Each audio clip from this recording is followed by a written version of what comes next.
आपकी बात में आज हम बात करने वाले हैं दो ऐसी खास खबर की।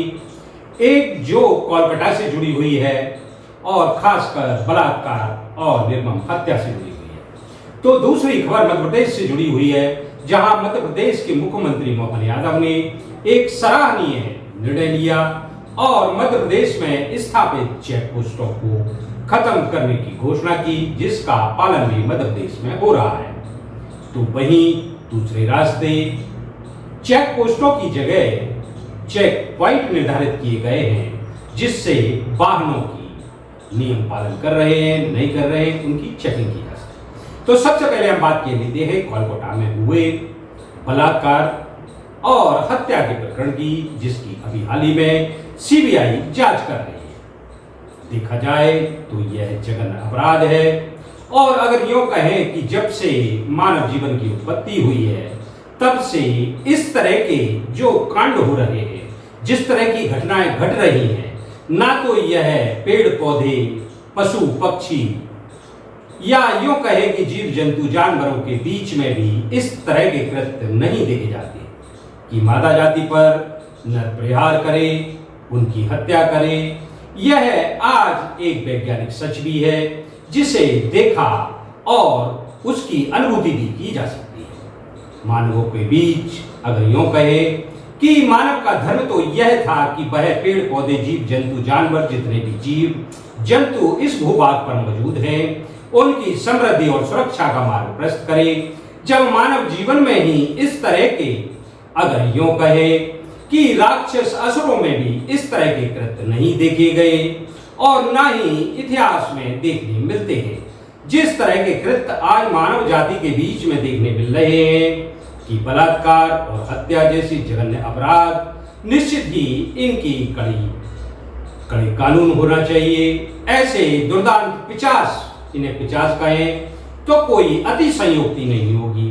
50 की तरह इनके ये दंड का प्रावधान होना चाहिए। निश्चित ही अब जब समाज के बीच से, जैसा कि आपका महाराष्ट्र की एक घटना को लेकर, खासकर बदलापुर की घटना को लेकर वकीलों ने एक निर्णय लिया कि अपराधी के केस में वह भागीदारी नहीं करेंगे, उसका केस नहीं लड़ेंगे।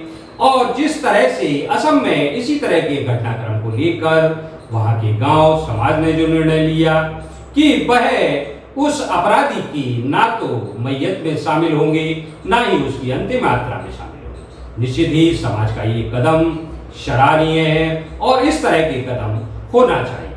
अब सवाल ये है कि कहते हैं कि मानव जीवन की सुरक्षा के लिए ही सत्ताओं का अपना अस्तित्व है और सत्ताओं की जवाबदेही नहीं, उसका कर्तव्य भी है कि वह समाज के बीच पनपते ऐसे अपराधों पर लगाम लगाए, ऐसी व्यवस्था करे कि इस तरह के अपराध भविष्य में ना हो। अब हम बात ये लेते हैं मध्य प्रदेश की, जहां मध्य प्रदेश के मुख्यमंत्री जो आजकल कई ऐसे सराहनीय निर्णय ले रहे हैं, जिस तरह से उन्होंने युवाओं के लिए, किसानों के लिए, नारी शक्ति के लिए सराहनीय निर्णय लिए हैं, उसी तरह उन्होंने आए दिन चेक पोस्टों पर होने वाली धमाचौकड़ी को लेकर जो शिकायतें प्राप्त हो रही थी, उसके तहत उन्होंने चेक पोस्टों की बंद करने की घोषणा की और वह बंद भी कर दिए गए।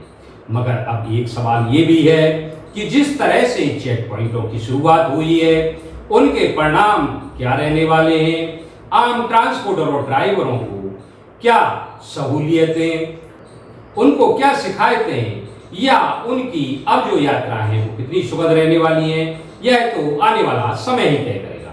मगर इस बीच मध्य प्रदेश से ही जुड़ा एक बड़ा सवाल यह भी है कि जिस परिवहन विभाग के तहत मध्य प्रदेश सड़क परिवहन निगम आया करता था, जिसको लेकर कभी मध्य प्रदेश गर्व और गौरव की अनुभूति करता था, सुगम यात्राएं होती थी, समय से यात्राएं होती थी, आज वह किस हाल में है।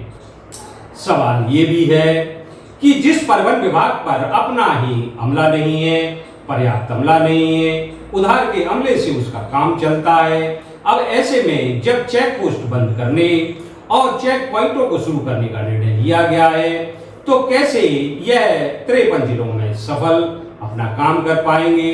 सवाल तो ये भी है कि जिन चेक पोस्टों को खोलने में सरकार का लाखों करोड़ों रुपया खर्च हुआ, उन चेकपोस्टों पर खर्च धन की जवाबदेही किस पर बनेगी, कौन उसके जवाबदेह होंगे। अगर सरकार के निर्णय इसी तरह दूरगामी नहीं रहते, अल्पगामी होते हैं, तो निश्चित ही जन और धन की हानि भी होती है और परेशानी भी। तो साथियों, आपने देखा, यह थी हमारी आपकी बात। आपकी ही बात में फिर हम किसी नए विषय और नई शख्सियत के साथ आपके साथ होंगे। तब तक के लिए BS भुल्ली का नमस्कार। की बात BS भुल्ली के साथ आपकी बात कहने संपर्क करें।